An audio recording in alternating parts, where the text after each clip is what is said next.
Olá, sejam todos muito bem-vindos a mais um episódio de Meninos Eu Vi, podcast criado, roteirizado e apresentado por mim, Rodrigo James, para falar sobre cinema, séries e te oferecer uma curadoria do que assistir em meio a tanto conteúdo que nos é oferecido todos os dias. O Meninos Eu Vi tem episódios inéditos todas as semanas, com críticas e dicas do que assistir e de como estas obras interferem nas nossas vidas. Sigam esse podcast nos principais agregadores do mercado: Spotify, Apple, Deezer, Amazon, YouTube, em áudio e em vídeo onde estiver, e sejam avisados dos novos episódios. Curtam, comentem, espalhem a palavra desse podcast por aí. Para falar comigo, você sempre pode usar a caixa de comentários do Spotify ou me mandar uma mensagem diretamente através do site da minha produtora, o cotonizio.com.br, cotonizio com C e S, através das minhas redes sociais, @Rodrigo James no X, no Threads, no Instagram ou no Blue Sky, ou através do YouTube. Comente aí embaixo no YouTube, caso você esteja ouvindo esse episódio por essa plataforma. E claro, eu tenho sempre que convidar todos para seguirem a minha newsletter chamada Mala, com notícias, dicas de cultura, pop e entretenimento que eu solto todas as sextas-feiras para os e-mails cadastrados. E considere também ser um apoiador pago. A Mala e este podcast fazem parte do mesmo núcleo de produção de conteúdo independente. É muito importante, nesse momento em que as redes sociais não entregam o que a gente quer, os algoritmos passam longe da perfeição, a gente apoiar o conteúdo feito por gente que fala diretamente para você e que chega até você sem influência nenhuma de algoritmo. Para conhecer e apoiar a Mala, basta acessar o malanewsletter.substack.com ou acesse aí as minhas redes sociais que você encontra o Linktree com o link dela por lá. Por fim, eu tenho sempre que saudar também os ouvintes da 98 News, a primeira rádio de notícias feita 100% em Belo Horizonte, do mesmo grupo que já comanda a 98 e a CDL-FM, duas rádios das quais eu também faço parte. Este podcast também é veiculado pela 98 News todos os sábados ao meio-dia e domingos às 8 da manhã em vídeo e em áudio, dependendo da plataforma. Agora sim, vamos ao episódio da semana, não exatamente sobre a quinta temporada de Stranger Things. Claro, vou falar sobre ela também, mas vamos dar uma geral no que foi Stranger Things e o que isso significa para o universo das séries. De cara, eu já vou avisando que esse episódio vai ter spoiler, é óbvio. É um episódio que eu vou falar de Stranger Things, da história da série Stranger Things, mas em especial vou me focar na quinta temporada, na quinta e última temporada que acabou agora no dia 31 de dezembro de 2025, na verdade na virada de 31 de dezembro para 1º de janeiro de 2026. Então, se você não viu a quinta temporada, você não sabe como termina, assista antes. Ou então, se você não tá nem aí, vem aí, spoiler. Então, roda a vinhetinha de spoiler.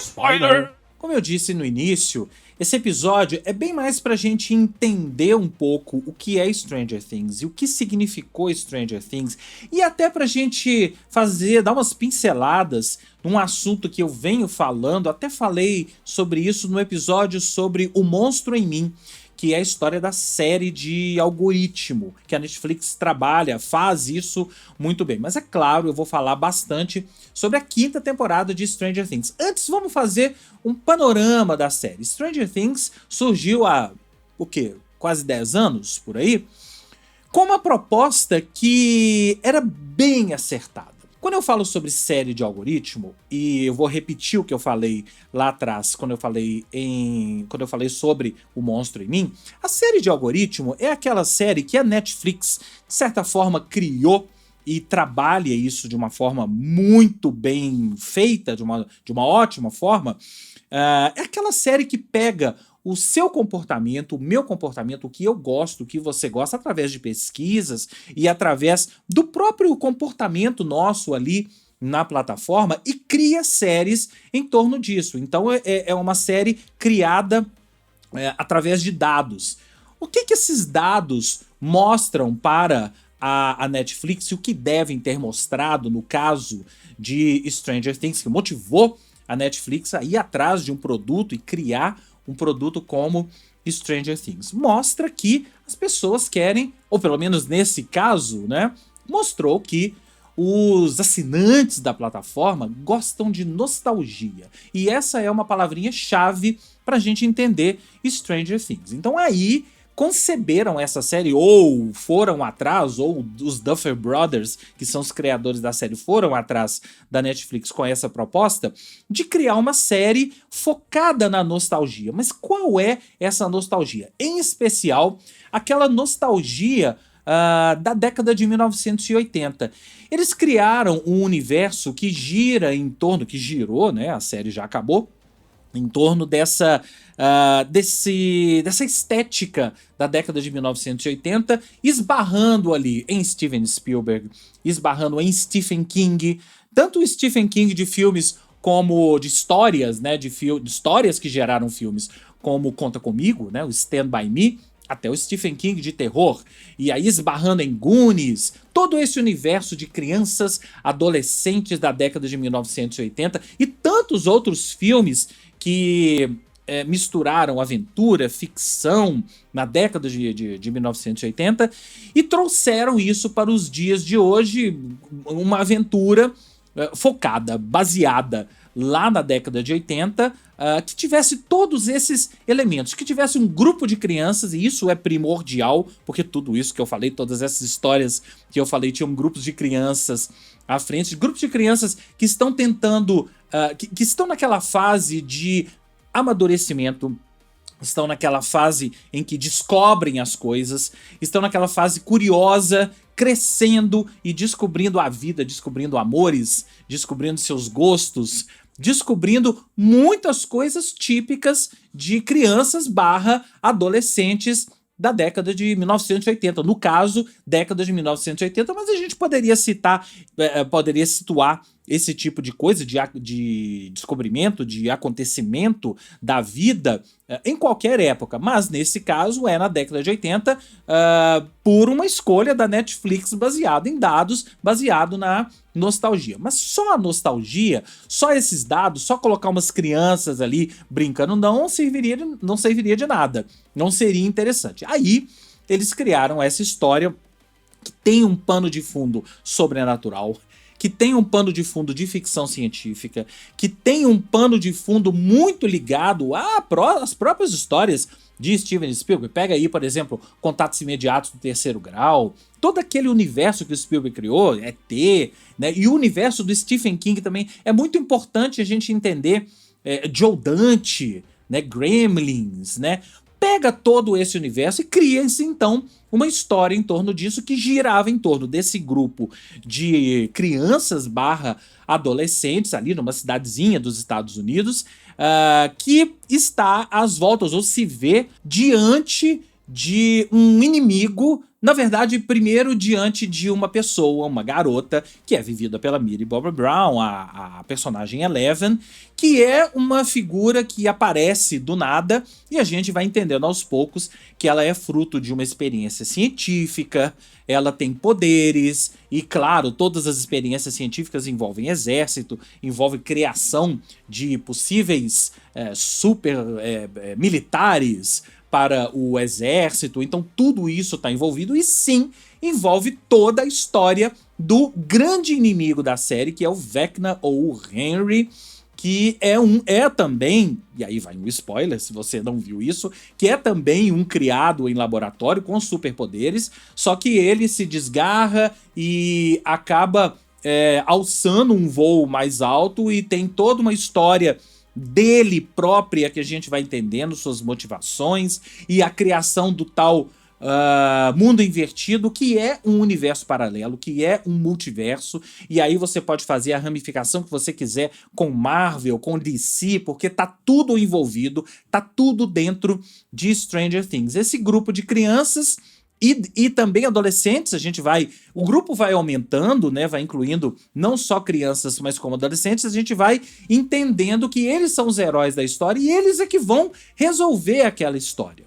E aí, na medida que as temporadas foram se transcorrendo, a gente foi não só entendendo o papel de cada um deles nessa história, não só daquele grupo inicial, mas também o papel dos que foram sendo agregados ao grupo, não só as crianças, mas os adultos, os poucos adultos que foram agregados ao grupo, a gente vai entendendo toda essa história e combatendo o inimigo em comum, que é o Vecna, que quer, no final das contas, dominar o mundo, quer que o mundo seja dele, quer que o mundo paralelo seja o mundo, quer tomar conta da Terra, um típico de grandes vilões da humanidade, vilões de heróis, vilões de quadrinhos, né? A série, eu esqueci de falar que a série começa também com um elemento muito forte de RPG, de jogo de RPG, que os meninos jogavam e no final da série até jogam para fazer essa conexão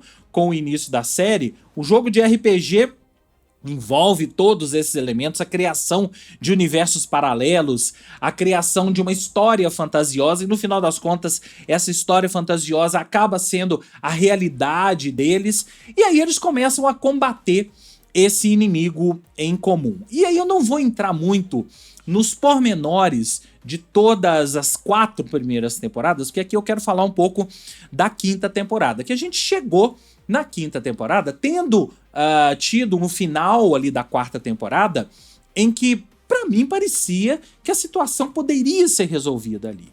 E é isso que não me cheirou muito bem nessa 5ª temporada. A gente chegou na 4ª temporada, no final da 4ª temporada, com a cidade ali, a cidade de Hawkins, tendo aberto uma fenda ali. Então toda a cidade ficou aware, toda a cidade tomou conhecimento do tal mundo invertido. O exército chegou ali, tomou conta da cidade de Hawkins. Eles passaram a viver uma espécie de lei marcial, eles passaram a viver ali numa espécie de cidade controlada pelos militares, aí na virada da 4ª para a 5ª temporada, porque eles passaram ali 4 temporadas não só conhecendo esse inimigo, o Vecna, sabendo dos seus poderes, sabendo do que ele era capaz, do que ele seria capaz, e entendendo até e avançando na história, entendendo quais eram as suas reais intenções. O que o Vecna queria com a cidade de Hawkins, por que a cidade de Hawkins, por que ele queria usar todo esse seu poder para ter um mundo só seu e o mundo invertido. Quando é o mundo invertido é porque realmente era o mesmo mundo virado de cabeça para baixo, como se tivesse um subsolo. Como se tivesse, não, era uma espécie de dimensão paralela, subsolo ou qualquer coisa do tipo. Esse mundo invertido tomaria conta e na 5ª temporada isso até é expandido, mas a história principal é essa. E a história principal é focada em como esses meninos foram criando artifícios com, claro, o auxílio muito precioso da Eleven, da personagem da Millie Bobby Brown, e foram combatendo o Vecna como dava. O Vecna ia avançando, eles avançavam também na ciência, e a ciência é muito importante para essa série, ainda que não seja uma ciência que você olha e fala assim, isso aí tá certo cientificamente, a gente não sabe. E tem coisa ali que, me desculpa, eu acho que é tirado da cabeça dos Duffer Brothers, para não dizer de outro lugar. Mas enfim, isso não importa para uma série como Stranger Things. E aí chegamos na 5ª temporada, que sim, é a batalha final, é o final da história. Agora eles vão derrotar o inimigo em comum, que é o Vecna.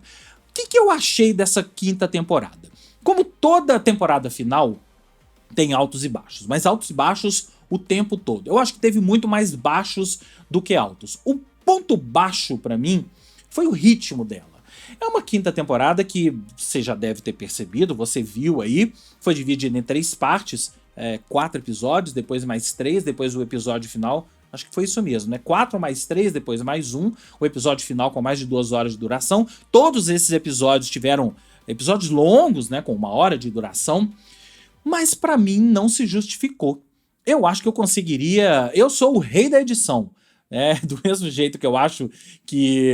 Eu não falei sobre isso aqui porque eu não fiz um episódio sobre Avatar, mas eu fui assistir Avatar Fogo e Chamas, o Avatar 3, mas eu acho que o James Cameron é o inimigo da edição. Ele poderia tranquilamente tirar várias sequências ali para a história fluir mais.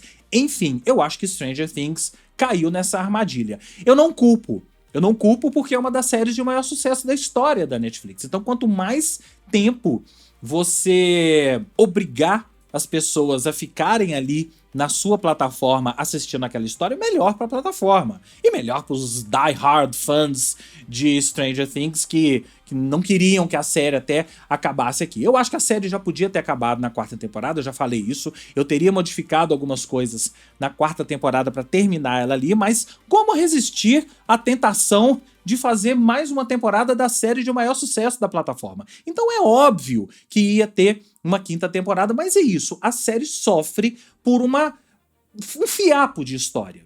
O fiapo de história que que fica girando em torno dela.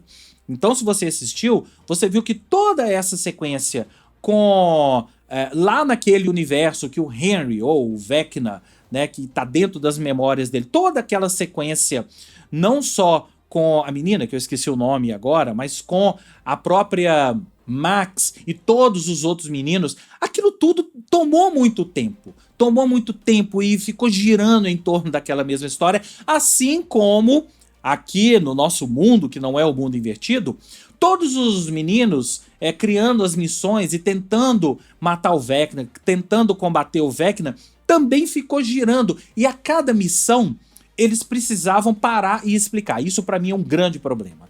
Nas primeiras 4 temporadas a gente teve isso, mas a gente não teve isso de uma forma tão forte quanto nessa temporada.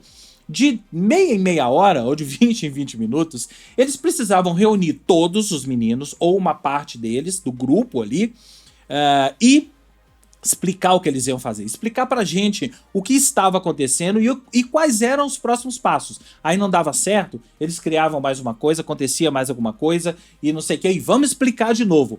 A 5ª temporada perdeu muito tempo explicando pra gente, e quando explica demais é porque a história já caminhou para outro lugar, é porque a história já não tem sentido, né? Quando nas primeiras temporadas a gente entendia, ela caminhava mais de uma forma mais lenta, então era só você parar, prestar atenção que você entendia o que estava acontecendo. Agora, eles criaram tantos artifícios e, em especial, a segunda metade dessa 5ª temporada e o episódio final foram artifícios tirados do nada e perdeu-se muito tempo nas missões que não levavam a nada. Poderia tranquilamente ser reduzido para uns 3 episódios. Eu acho que uns 3 episódios resolvia toda a história e a gente ficaria mais satisfeito. Então isso pra mim não funcionou. O que funcionou? Todos os momentos em que as histórias deles, as relações humanas estavam sendo colocadas à prova. Em que pese um ponto que eu acho meio ridículo, que são aqueles momentos em que eles estão ali caminhando dentro de uma missão, caminhando no mundo invertido para ir lá, encontrar o inimigo e combater o Vecna e com armas e com todo aquele plano mirabolante, eles encontram tempo para bater papo. Então, como vai sua vida? Então, eu acho que aquilo que você fez, vários desses personagens vão se resolvendo, vão chegando ao final de seus arcos dentro dessas conversas. É a forma que os Duffer Brothers encontraram de colocar, de finalizar os arcos que foram construídos muito bem, eu diria, em especial das primeiras 3 temporadas. Aqui não teve muito tempo, porque eles precisaram, sem precisar, criar tantos artifícios, tantas histórias paralelas para poder chegar ao final apoteótico e para poder ter mais episódios, que não sobrou tempo para ir fechando essas relações humanas. Então eu adorava, por exemplo, eu sempre gostei da relação do Dustin com o Steve, desde o primeiro momento em que eles se encontraram, e todos os momentos em que o Dustin e o Steve paravam para conversar sobre a vida, para discutir a relação, eu gostava. Só que era em momentos em que o pau tava quebrando. Então eu achava aquilo meio fora de si. gente, o pau tá quebrando, eles têm que focar naquilo ali, eles não podem parar para discutir a relação. É falso? Bom, falar que é falso uma série como Stranger Things soa até meio patético, né? Porque tudo ali é falso, você não acredita, ou eles te levam a acreditar, mas em momento algum, alguém acha que aqueles meninos têm capacidade para criar todos esses. O Dustin, por exemplo, é um grande gênio da ciência, né? Ele entende muito mais de ciência do que o professor de ciências. Entende muito mais. O Dustin deveria ganhar o prêmio Nobel de ciência, o prêmio Nobel de física, de química, porque ele entende tudo de tudo. Ele é o grande cérebro do grupo e ele é que vai conduzindo o grupo. Ele entende tudo de tudo e vai conduzindo o grupo para as missões, às vezes furadas, às vezes não. Mas assim, não dá para acreditar que um menino dessa idade, um menino que deixou de ser menino e passou a ser adolescente, tenha toda essa expertise e, enfim, isso tudo é inverossímil, mas a gente releva porque é uma série de ficção e a gente tem que relevar várias coisas nessas séries de ficção. Mas então, pra mim, o que funciona muito mais, o que funcionou muito mais, e eu queria ter visto mais dos arcos se fechando, até que no último episódio eles colocaram, os últimos 40 minutos, foram só os arcos se fechando, ainda que alguns arcos tenham sido fechados de forma capenga, né? Mas eu queria ter visto mais, eu queria que eles tivessem privilegiado isso mais. Até porque uma das coisas que pra mim funcionou muito, e eu acho que deu uma alma diferente nessa quinta temporada, foi a história do Will. O Will foi, pra mim, o grande personagem dessa quinta temporada. Não só porque ele se descobriu, ele saiu do armário, ele adquiriu poderes que ele não tinha até então, e isso foi o grande momento ali da virada da primeira parte pra segunda parte, mas essa descoberta dele, desses poderes, deu pra ele uma coragem que ele não tinha até então. Na verdade, o personagem Will, a gente vinha entendendo desde o início que ele era diferente. Eu vinha pensando assim, será que eles vão ter coragem de fazer o Will sair do armário? E tiveram. E ó, parabéns para Stranger Things, a série mais popular da história da Netflix, que teve coragem de botar um adolescente saindo do armário em um dos episódios. Esse episódio é o episódio 5 ou 6 da quinta temporada, tá na segunda parte. Esse episódio tem as piores avaliações de toda a série Stranger Things. Se você olhar aí no IMDb ou no Rotten Tomatoes, não poderia ser diferente, porque a gente sabe que existe uma resistência muito grande para histórias LGBT, ainda mais numa série como Stranger Things, que é voltada, que todos os públicos acabam assistindo, mas esse público que tem esse preconceito torceu o nariz e deu nota negativa. Eu só posso aplaudir a coragem de fazer um personagem como Will, ainda que eu ache que a forma com que eles fizeram, deles sentando com todo o grupo e conversando sobre isso, me soou meio estranha, mas vá lá. O importante foi que não só ele, mas também a personagem Robin, que a gente já vinha imaginando, a gente já vinha, acho que desde a temporada passada a gente já sabia disso. A Robin se assume e ela tem um relacionamento aos trancos e barrancos com uma outra personagem nova, que é aquela enfermeira, mas a Robin é que leva o Will num diálogo ali, num desses diálogos que eu disse que são os melhores momentos, apesar de nas horas erradas, ela é que leva o Will a entender quem ele era e a entender a sua função ali no grupo e a entender que ele poderia sair do armário. Isso pra mim foi o grande momento de Stranger Things, que é uma série que pra mim funcionou muito mais quando quando os personagens estavam ali juntos, entendendo suas dinâmicas, entendendo quem eles eram, a dinâmica entre elas. É uma série muito bonita que fala sobre como as questões em grupo, como em grupo as questões são muito melhor resolvidas, como você depende de familiares, de amigos, como você precisa ter pessoas queridas ao seu lado te ajudando a entender quem você é, te ajudando a entender os caminhos da vida. Isso pra mim é o foco de Stranger Things, é o que tá por baixo ali de Stranger Things, e é nesses momentos que eu acho que a série deveria ter se baseado mais, em especial essa quinta temporada. Se ela tivesse se baseado mais nesse tipo de coisa, eu gostaria de ver isso mais. Mas aí a gente chegou, enfim, ao final de Stranger Things e eles derrotaram Vecna, todo o grupo foi lá e vocês assistiram.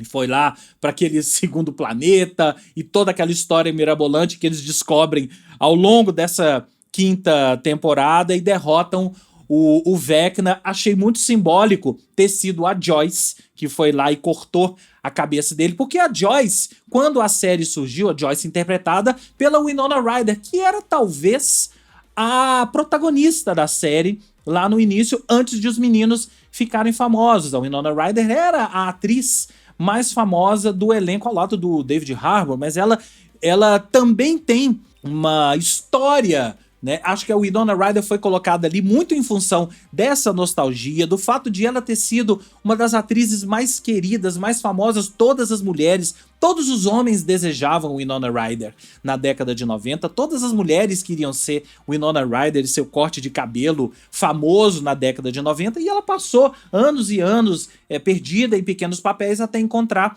Stranger Things. Então ela era no início a protagonista, mas ela foi perdendo espaço. Assim como Millie Bobby Brown, que pra mim é um caso à parte negativo. Enquanto todos os outros meninos cresceram como atores, cresceram profissionalmente, o destaque pra mim é o Finn Wolfhard, que faz o Mike. A Millie Bobby Brown, pra mim, caiu assustadoramente. Não é à toa que ela, nessa quinta temporada, não teve o peso que ela teve nas outras temporadas. Eu acho que ela ficou no mesmo plano ou até abaixo. Eles deram espaço para outros personagens, como o próprio Gaten Matarazzo, que é o Dustin, o próprio Finn Wolfhard, o próprio Will, né, que é o Noah Schnapp.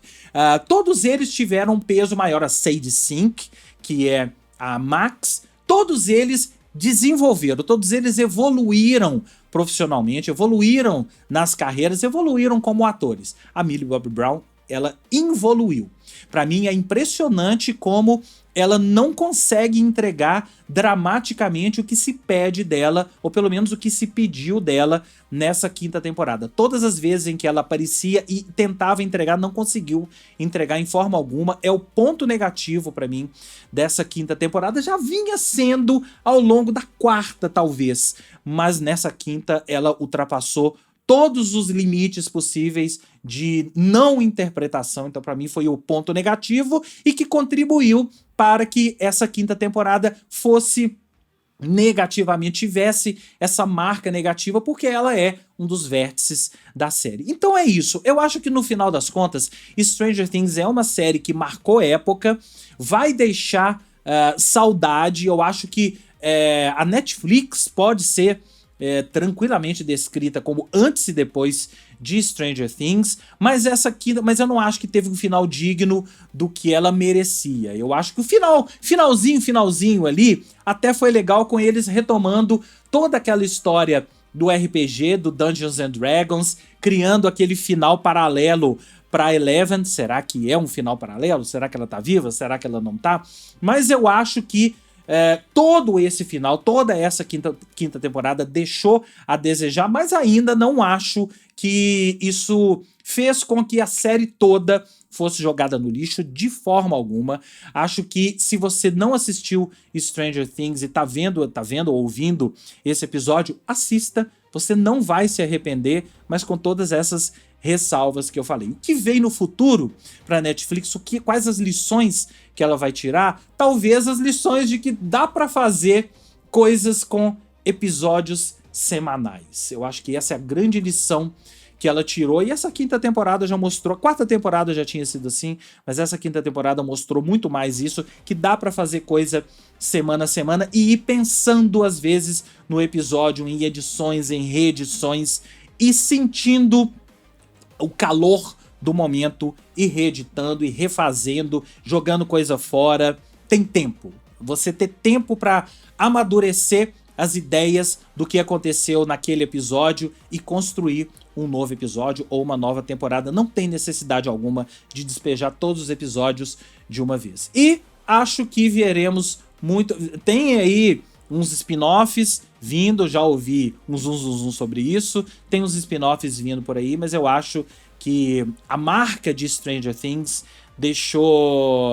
ficou muito forte. É muito forte e a Netflix com certeza vai ser moldada a partir de Stranger Things. Já vinha sendo moldada a partir dessa série, mas eu acho que agora vai ser moldada ainda mais. Eu dou 4 estrelas para a série e 2,5 para a 5ª temporada. Então, as outras temporadas foram muito boas, mas a última temporada baixou um pouco a nota, então eu dou 4 estrelas, dou 2,5 estrelas para essa 5ª temporada. E agora eu quero saber a sua opinião. O que você achou de Stranger Things e da 5ª temporada? Você concorda comigo? Me conta que eu quero saber. Para falar comigo, você sabe, é só mandar uma mensagem através das minhas redes sociais, @RodrigoJames no X, no Threads, no Instagram ou no Blue Sky.